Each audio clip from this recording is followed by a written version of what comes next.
பேசிக்காக எப்பவுமே ரொம்ப யோசிப்பேன். ஒரு ஈவெண்ட்டில் நம்ம கலந்தோம்னா அது எந்த அளவுக்கு மேலே கொண்டு போக முடியும்.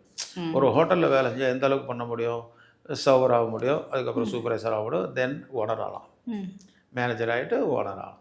ஸோ வேறு எதனா பேஸ் பண்ணால் உட்காந்த இடத்துல உட்காரணும், கடைசி வரைக்கும் கண்டக்டர் டிரைவராக கடைசி வரைக்கும் கண்டக்டர் டிரைவர் தான் சாகணும். ஐயோ வேறு என்ன பண்ணலாம். இப்படி பார்க்கும்போது இந்த சினிமா சம்மந்தப்பட்ட எங்கள் அப்பா சினிமா தான் இருந்தார். எங்கள் வீட்டில் சினிமாலே பிடிக்காது. எங்கள் அம்மா சொல்ல நீ கக்கூஸ் கழுவினாலும் கக்கூஸ் கழுவு போட சினிமா பக்கம் போனால் உதப்படுவேன்னாங்க. ஸோ இது ஒரு பக்கம். அதை எதிர்த்து நான் இந்த குடும்பத்தை காப்பாற்றணும்னு வேறு வழி கிடையாது.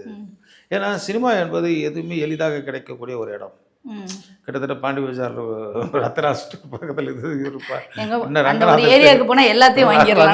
ரங்கநாத தெரு மாதிரி இங்கே அதையும் காட்டிலும் மிக எளிதாகவும் எல்லா விஷயமும் சரி, கெட்ட விஷயம் சரி, நல்ல விஷயம் கிடைக்கும் அந்த சினிமா. அதனால தான் சினிமா போகக்கூடாதுன்னு.